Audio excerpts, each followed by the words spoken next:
Californians have traditionally taken for granted a plentiful supply of water.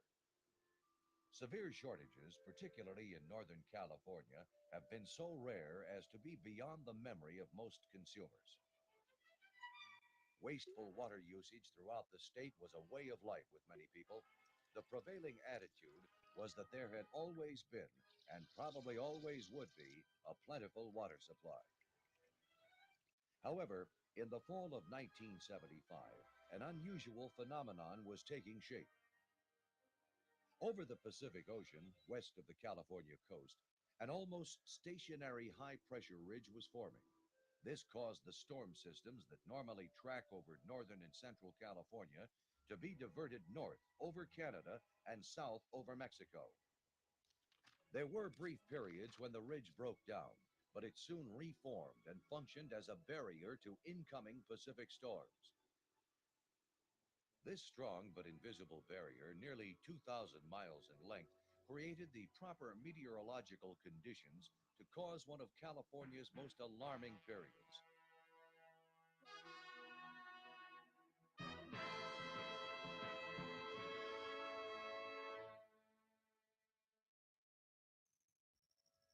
California is essentially a semi-arid land with long, hot, dry summers. Normally, 70% of the annual rain or snowfall occurs between December and April. Much of this water is stored in reservoirs or accumulated in the mountain snowpack for use during the dry periods. However, December of 1975 came and left with generally sunny skies and very little precipitation. But as yet, no alarm bells were ringing. The capriciousness of California weather is such that a large part of a total year's rain and snow may fall in 3 or 4 weeks, in January and February. But January of 1976 did not follow the pattern. This traditionally wet month furnished even less water than the preceding December's sparse contribution, about half, in fact. Although there was still little indication of the extent of the forthcoming drought, an economic impact was already beginning to be felt, particularly among cattlemen. Ranchers faced with a scant growth of rangeland grasses, coupled with fast-rising prices for other feed, began dumping their livestock on the market. Would carry about 2,000 head of cattle through the peak period of the year. During the time that we went through the drought here, we were carrying 20 to 25% of our normal capacity, and there were periods during the summer months when there weren't any cattle on the ranch. Farmers in the fruit and nut tree belt of the Sacramento Valley were beginning irrigation as early as February 1st to ensure blossoming in their orchards. Normally, irrigation here is not required until mid-April or May. February, March, and April of 1976 brought a little rainfall, but not nearly enough. Unexpectedly, much of the rain during this 3-month period fell in the usually arid areas from Bakersfield south to San Diego. Even prior to the drought, as part of a new emphasis on conservation, the California Department of Water Resources had already begun a vigorous Save Water campaign. Local water agencies also started encouraging customers to practice voluntary water conservation. At the end of the normal rainfall season, calculated as of May 1st, total precipitation statewide was only 65% of the norm. The state was beginning to hurt. Storage in the major reservoirs was low, with little relief in sight because of a nearly non-existent Sierra snowpack. Groundwater levels were being drawn down, and farmers started deepening and refitting old wells and drilling new ones. When we realized, as time progressed, there was going to be a very limited supply of water available from our surface source,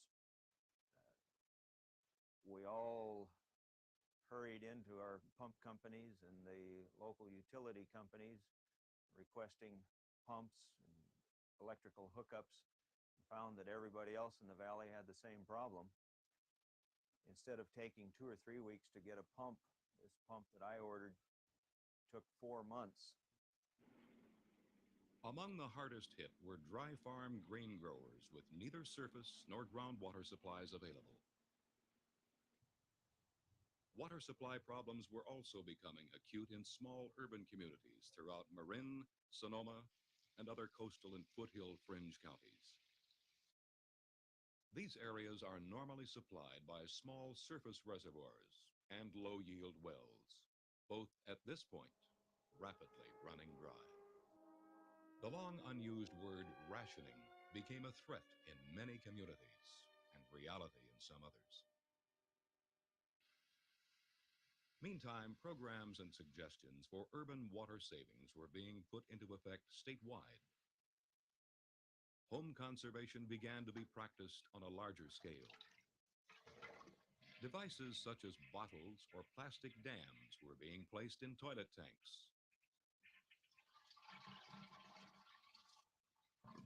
And low-flow shower heads were getting a big play.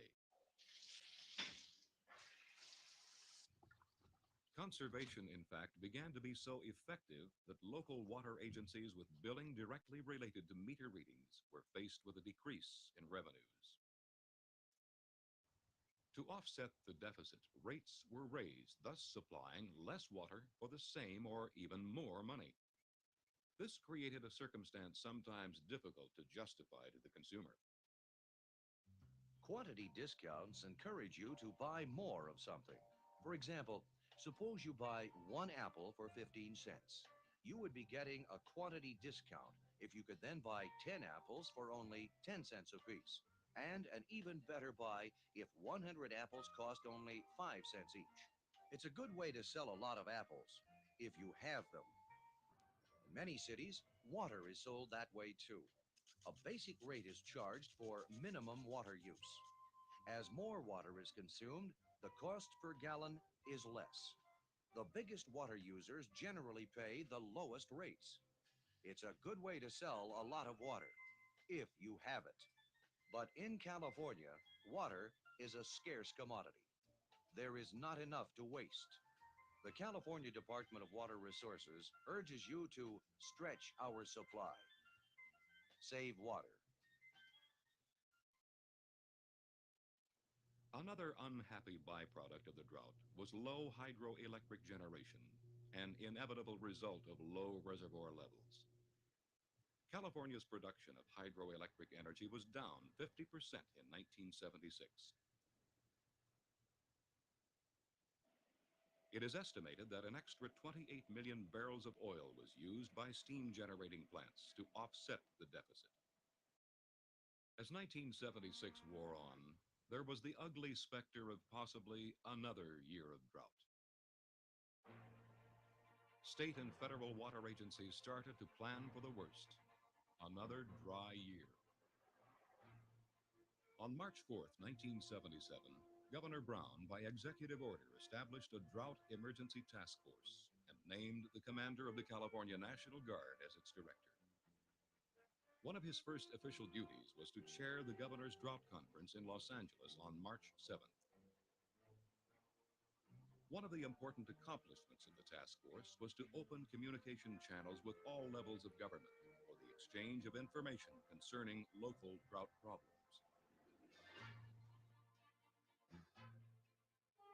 Then came the long, hot summer of 1977.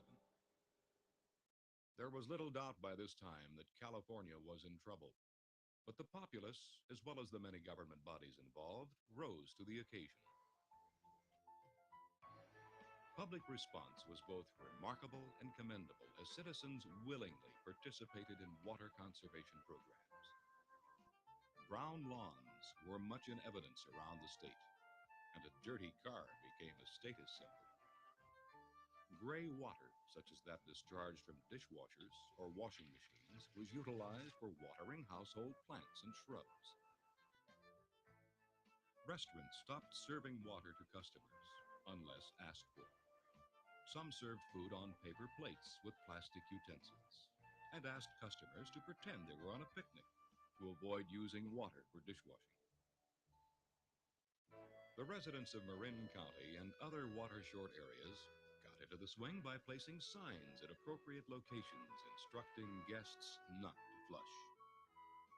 We also were issued plastic bottles by the Marin Municipal Water District, which we filled with rocks and put in our toilet tank so that each flush would take less water. One of the hardest things for us during the drought was teaching our kids to conserve water. Little things like brushing their teeth and washing their hands with the tap off were things that they had to learn. Also, in the shower, to lather with the water off. After we'd had a bath, we saved the grey water, also to water the plants. I didn't use the dishwasher at all. I did them by hand. And when we had a party, friends even came over with their own water. And we put that in the drinks and flushed the toilets with it even. The trip we made that summer back to Colorado was interesting because it blew our minds, all the water that Grandma wasted washing her vegetables. And she thought we had turned into animals because we no longer flushed the john. By this time, most of the state's 58 counties had been designated as disaster areas and were eligible for both federal and state relief. California received some $250 million, a lot of money, but small change compared to the actual losses incurred statewide during the 2-year period.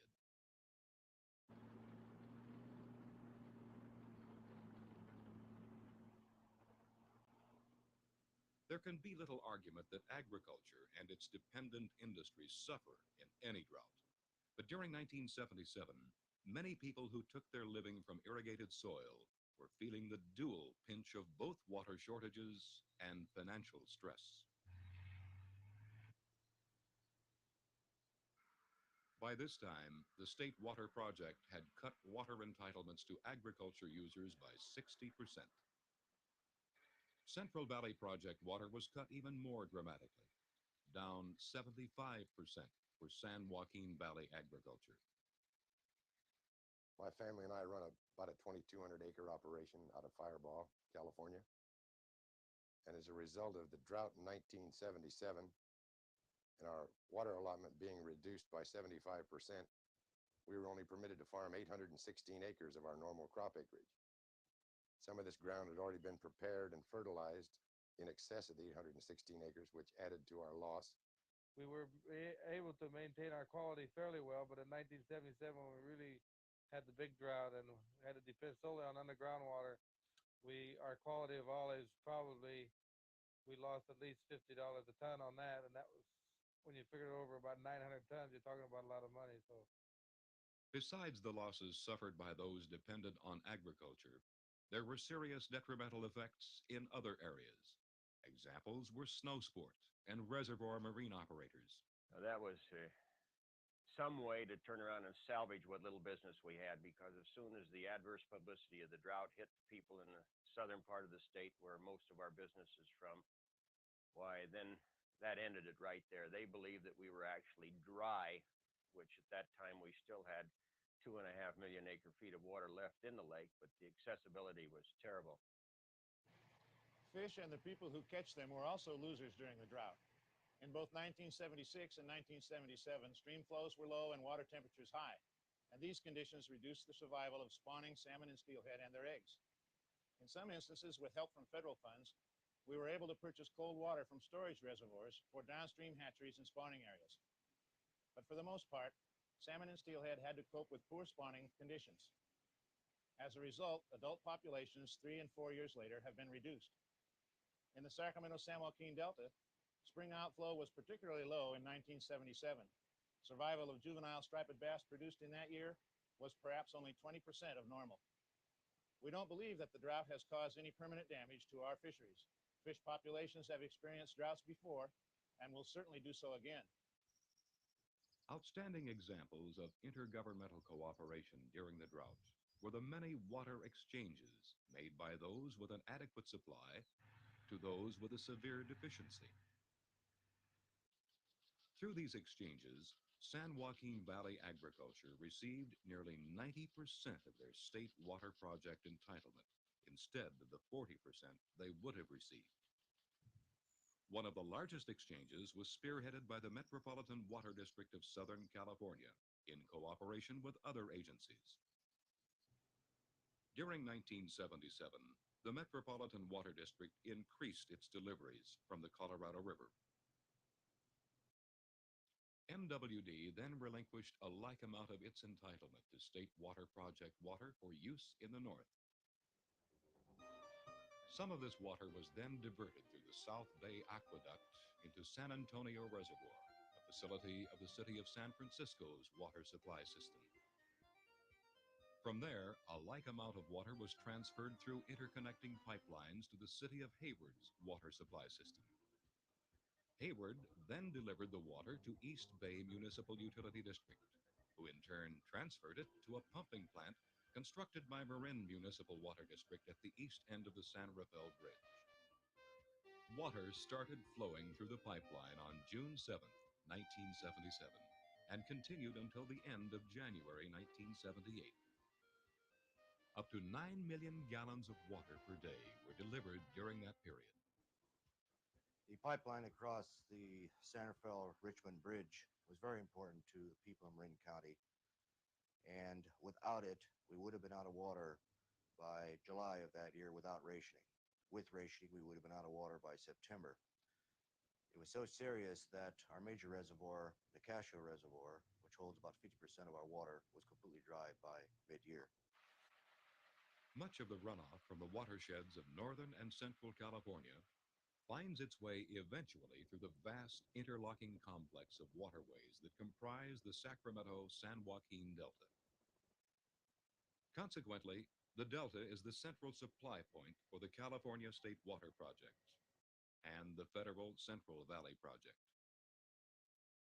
During the Pacific Ocean's tidal cycle, salt water surges into the Delta, where it blends with the freshwater outflow. To assure water supplies of suitable quality for the Delta region, as well as for export to water customers further south, the State Water Resources Control Board has established rigid standards for the salinity content of Delta water. During the summer months when stream flows recede, water quality is maintained by controlled freshwater releases from Shasta, Clare Engle, and Folsom Lakes, and from Lake Oroville. As the drought wore on and natural stream flow decreased, the salinity of the Delta began to rise. The obvious solution to this problem would have been the release of more water from upstream storage. However, reservoir levels were already dangerously low, and there was the lurking possibility of still another year of drought.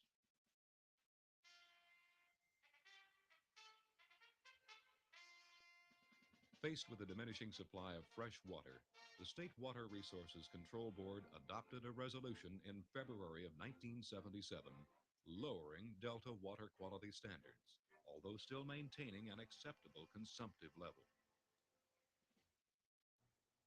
When no spring rains arrived, the standards were further lowered in June 1977.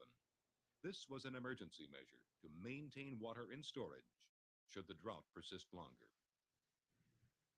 Although these were serious times, the salinity levels of the Delta estuary never approached the levels of the two previous record drought years of 1924 and 1931. Salinity control was further aided by DWR's construction of 5 temporary rock barrier dams across selected Delta channels and a temporary cross-channel pumping plant on Middle River. These facilities, depending on their location, either repelled salt water or inhibited freshwater outflow to the sea and redirected it to areas of need. Although temporarily inconvenient to the boating public, much water was conserved in the critically low reservoirs by this innovative and temporary expedient. For information on whitewater classes available in your area, Drought Center. call DNR, that's the Yes. Department of Natural Okay, I got the latest information here now about the rivers are doing. To keep a concerned public informed about drought-related matters, an information center was established in the Resources Building in Sacramento. The center had a full-time phone staff with a toll-free line from anywhere in the state. At the height of the emergency, the staff answered more than 100 callers a day, some asking for information, others with suggestions for drought alleviation. Although not necessarily typical, some suggestions were on the order of, why not tow an iceberg down from the North Pole and park it in San Francisco Bay? Yeah, that's a little bit different idea. How about importing some snow from the east in boxcars or airplanes? Yes. the center received some 4,500 letters and telegrams during its period of operation. During the water crisis, Water Resources also produced and distributed a series of water and energy conservation public service TV spots, as did several local water agencies. Typical examples were, just a drop in the bucket. It's only a small leak. In the kitchen and the bath, in the shower and the garden. Small leaks adding up to big losses. Even the slowest drip wastes 20 gallons a day, 600 gallons a month, 7,000 gallons a year. The California Department of Water Resources urges you to save water. Save every last drop. It saves energy, too. In California, drought hits everybody hard, including the agricultural community. But many water-conscious farmers are resourceful. They use plastic sheeting or gated pipe to reduce seepage losses. They collect irrigation runoff and pump it back for reuse. They use drip irrigation. The California Department of Water Resources urges all farmers to follow these good examples. Save water. Save every last drop. It saves energy, too. There's an old saying, you never miss the water till the well runs dry. In California, not only the wells are running dry, but the lakes, the reservoirs, and the rivers are all at dangerously low levels. While water agencies manage the water supplies we have left, the rest of us can help too by stopping water waste in and around our own homes. The California Department of Water Resources urges you to save water. Save every last drop. It saves energy too.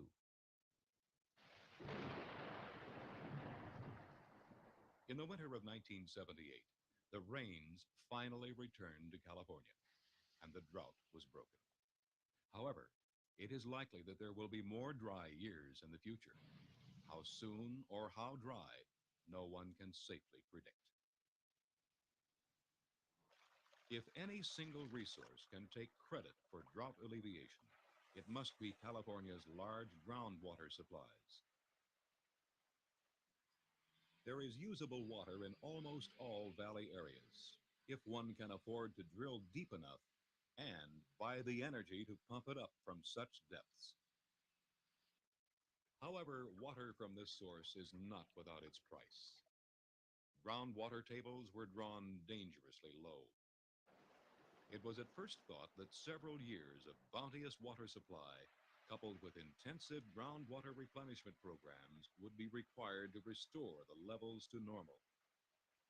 But the welcome and unusually wet winter and spring of 1978 allowed some groundwater basins to substantially recover. The 1976-77 drought caused many disruptions to the people of our state. But if we have learned our lessons well, the effects of future droughts need not be so traumatic. For example, it's clear that those of us who live in urban areas can use substantially less water for domestic purposes with only minor crimps in our lifestyles. Effective conservation will require a change in attitudes, and we will have to come to grips with the fact that water is a limited resource, and that using less water must become a way of life in California. As the opportunity to develop more dams and surface water reservoirs diminishes, present water supplies must be used more efficiently. This will allow us to delay the need for more storage to meet future water demands. We must reduce demand for both urban and agricultural water. During the drought, the lack of a water grid in the Bay Area complicated the delivery of water from areas of surplus to areas of need. The circuitous route needed to get water to Marin County during the drought was a good example of the need to develop a system of interconnections between water systems, especially in major urban areas. Most of Southern California is already interconnected by the Metropolitan Water District of Southern California. To facilitate future transfers of water, new laws will be needed. Among the lessons learned in the drought is the need for greater cooperation between water agencies, not only in the Sacramento-San Joaquin Delta area, where the state and federal water projects divert many millions of cubic decimeters of water a year, but in all areas the state could benefit from a new spirit of cooperation. In the future, groundwater storage projects need to be developed to store excess water during wet years for subsequent use during dry periods, just as surface reservoirs have done for years. And we need new laws to help local agencies better manage our groundwater. Wastewater recycling must also be expanded to increase the usefulness of our limited supplies. There are many safe applications for use of reclaimed water. Every liter we can use will free a like amount of unused water for other purposes. And the growth of California requires additional water supplies, as well as better management of current supplies, so that future droughts do not find us unprepared. There are reasons for optimism that water savings in the public sector may become a way of life. Statistics from local water agencies where rationing was in effect have shown that after rationing stopped, consumers still used less water than in pre-drought periods. This without hardship or inconvenience. It is hoped that this attitude will continue to prevail in the years that lie ahead. When it rains in California, remember that our summers are long, hot, and dry. Remember that California survives on the water it saves, on water stored in reservoirs and groundwater basins. And remember, the California Department of Water Resources wants you to save water all year long. Save every last drop. It saves energy, too.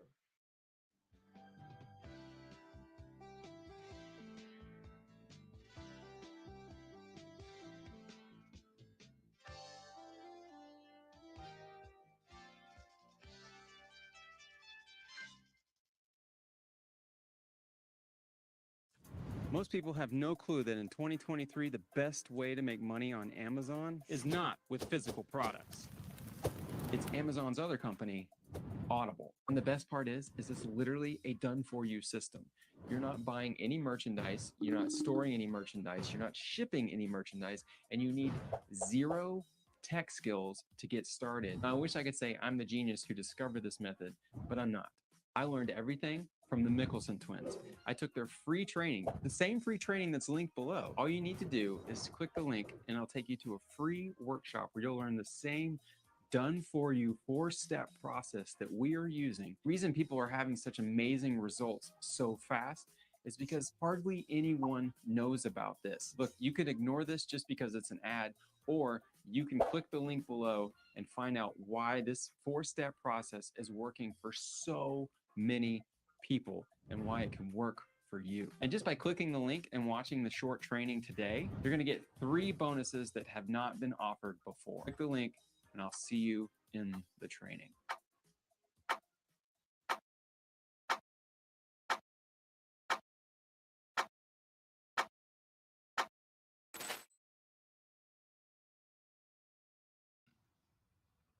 Ranchers faced with a scant growth of rangeland grasses, coupled with fast-rising prices for other feed, began dumping their livestock on the market.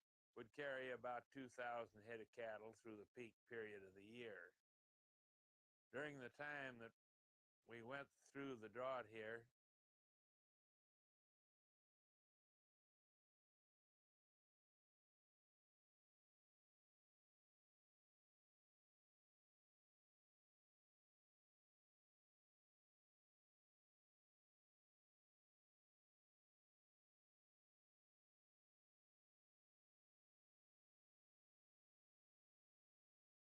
as quickly as it blew in this morning. The latest evidence of El Nino is here, but preparing to exit Kern County. Let's go live to 23 ABC's James Johnson, who's in Tehachapi this morning with the very latest. Good morning, James. Yeah, we're out here in Tehachapi where the rain is coming down and it's really cold out here. The weather is just a reminder that El Nino, it's still here. Fog, you can still see it along the highway right now. Looking at the highway, it's still pretty clear on the 58, but of course that can all change. Yesterday we had video of the grapevine. It's been quiet for the past 2 weeks, but yesterday another storm caused problems around Kern County. High winds caused issues for travelers on the I-5 yesterday near the grapevine. Those winds were tough on all drivers, but especially those with high profiles, such as semi-trucks and RVs. The high winds yesterday created dangerous driving conditions, causing a semi-truck to jackknife on the grapevine. In addition to the high winds, rain also affected visibility, making many drivers slow down while driving on the roadways. Now here in Tehachapi, the rain, it is coming down. There are no weather warnings or alerts so far, but of course that can all change. And it's just another reminder that El Nino is still here. Again, the winds are blowing and the rain is coming down. But of course, we're going to keep you updated on our mobile and tablet apps all day for the very latest. Reporting live from Tehachapi, James Johnson, 23 ABC. All right, James, thank you. Let's bring in Elena Rusk right now with more on this meteorological hit and run in her Turncast 23. I like that a lot because it was raining here and now it's kind of over. Yeah. We still have a chance of some scattered showers out there. Okay. This storm is exiting, but it's got a little bit of a punch left for the mountains. A little slap, yeah. So that's what they're seeing up there in Tehachapi where James is. Now on the Storm Shield Doppler, you see it's not snowing in Tehachapi. It's too warm for that, but don't use the word warm around James right now. It does feel like it's in the 30s because it's wet and windy with those showers. You see how they're moving on shore, not very organized, just kind of puddling up against our mountains. That's why we're seeing more action there. The streets in Bakersfield are wet. We did have just a little bit of rain. Right now, we're currently at 52 degrees, and those winds coming in from the north at 10 miles an hour. We've now picked up more than a tenth since midnight. Hey, that's exciting. 64 later today with great air quality as we dry out. As for our traffic getting you out the door, nothing big to get in your way, which is good, but those streets are slick, so please be careful. Snow level is well above the passes. Okay, thank you so much, Elena. Yeah. On January 12th, freezing temperatures hit the state of California like never before. Few could comprehend the damage the frost would bring. The cold snap devastated the agricultural industry with more than $1.3 billion in damage to fruits and vegetables statewide, with the San Joaquin citrus belt being the hardest hit. Newscasts picked up the coverage and predicted consumers were sure to pay extra for oranges this summer. Growers were interviewed, many shaking their heads over their losses. Meanwhile, in the fields and packing houses, an entire workforce stopped. With every piece of fruit that froze, so did the life of a farm worker. We estimate at least 28,000 families have been impacted and affected there as a result of that freeze. And they're in dire need of food, of clothing, of assistance to pay their rents and their electricity and to take care of their mortgages. Tens of thousands of farm workers and their families have been devastated by the freeze, but they are organizing to make sure their voices are heard. Yo soy sola aquí en Estados Unidos. No tengo a nadie. Mi niña y yo. Y en esta temporada que nos está afectando mucho, yo les pido que nos comprendan porque tenemos biles, tenemos rentas y muchas cosas que pagar. I see her worried because she gets sad like when I ask her if she could buy me something. She doesn't have any money. She tried to do me a party, but she didn't have any money. And I said, it's okay. It's just a party. We could just both celebrate it together. Shortly after Alondra's 11th birthday, a letter came in the mail. Translating it for her mother to understand, the two learned they were being evicted from their home. Mi hija empezó a llorar porque le hace, mami, ¿no tienes dinero para pagar? Ella traía $10 y ella me los dio. Y le hace, mami, ten aunque sea estos $10 para que alcances a pagar la renta. Si se te acabó el trabajo, cuando tú trabajas, no andas pidiendo a nadie. Farm workers are very skilled jobs, and they're very skilled people. Oftentimes, people don't take that into account. You know, they're off to the sides, they don't see them, and so they're the forgotten people. They're not respected, they're not treated with the dignity that any human being deserves, especially those folks that feed us every single day. Pues ellos no saben de este trabajo, nada más vamos a las tiendas y ahí ya está todo, pero este trabajo es un poco duro. Ahorita nos están pagando los árboles 85 centavos el árbol y cuesta mucho trabajo tirar toda la naranja. Es muy duro porque en el día nada más hacemos 2 cajas porque a veces no podemos cargar la escalera y los árboles están muy grandes.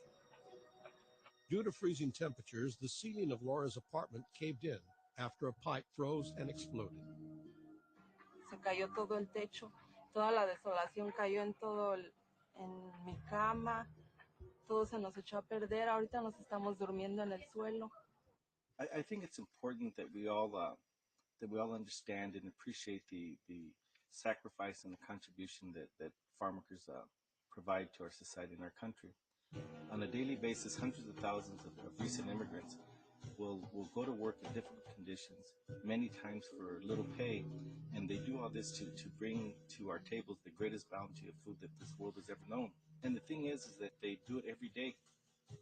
They do it so that Americans have access to a plentiful but also an affordable food supply, and many times this is done at the cost of not being able to provide for their own families. Despite living on a farm worker's limited income, Luz always stressed the importance of an education. She raised 3 ambitious sons. Más grande quiere ser médico, cirujano. El del medio quiere ser ingeniero en computación y el más chico, abogado. In my experience, some people that think that it can't be possible that 2 parents are working in the fields can support, pay these bills, and they don't believe it. You know, my mom has made a lot of sacrifice working in the fields, working anywhere just to give us an education. And since our little kids and we came here, there's 2 things they always tell us.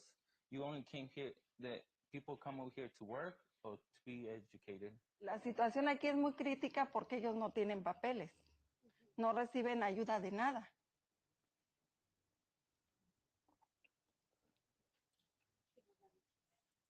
Y más crítica cuando no hay trabajo. Beyond lending their labor to put food on America's tables, many farm workers also give what they value most in support of this country. Me dijo, me voy para Irak, yo me puse como histérica, como algo. Pero yo cuando dijeron que iba a empezar la guerra, para mí fue una cosa bien dura. Agarré como una depresión. Y mi hijo dice que él está contribuyendo para Estados Unidos, que él va a defender aquí el país, Estados Unidos, porque están luchando porque esa guerra se termine. With the changing of the seasons, it's easy to think the worst part of this freeze is over. However, for farm-working families, the impact of the freeze will be felt for many months to come. To date, the UFW Foundation and the Cesar E. Chavez Foundation have worked to empower farm workers to voice their needs and to advocate for appropriate disaster relief. Both foundations have also held food and monetary drives to help these families during this time of crisis. You know, every time we've gone to the American consumer, we've talked to them about problems that exist, and we've given clear-cut ways to help. They've always responded with kindness and generosity. You know, and it really speaks to this tremendous faith that my father had in the American consuming public. He believed that if you took your problem to them, they would help you with the solution. Backbreaking work for low wages and few benefits. We know the life of a farm worker is not easy. But how many of us stop to think about them before we sit down to eat a good meal? You know, oftentimes when we're talking about this, we're thinking, well, when America's hungry, they depend on farm workers. They look towards us to work regardless of what the situation might be, regardless of what the conditions might be. And yet, when farm workers are hungry, who's listening? Who's going to take care of their needs now when they're in the situation that they face, where they face a real crisis at this time? Your help is needed now. Buen provecho.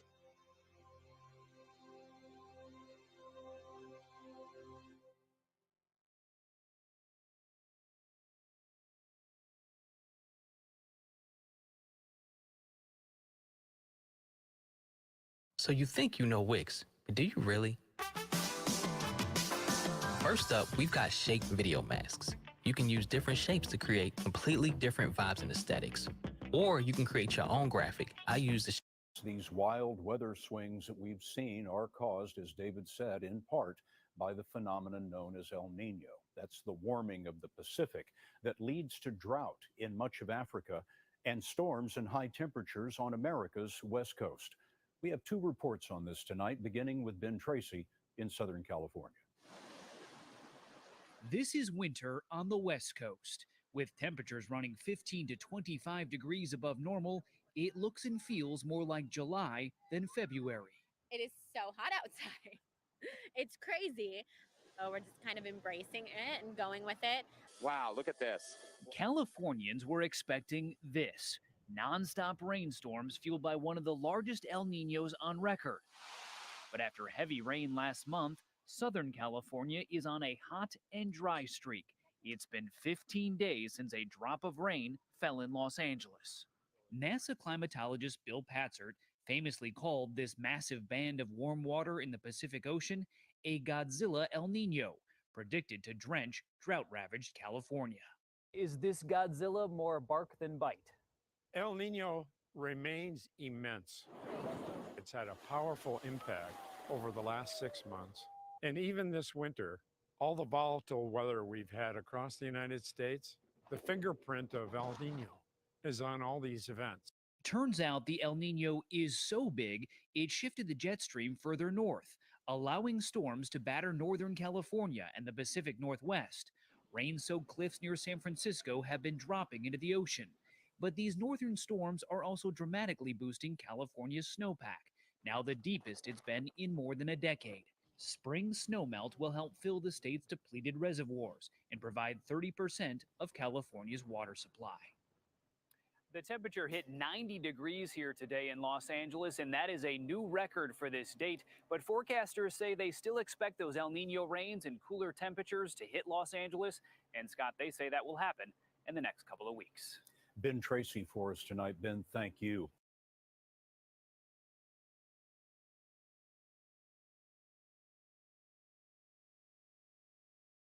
On July 11, 1945,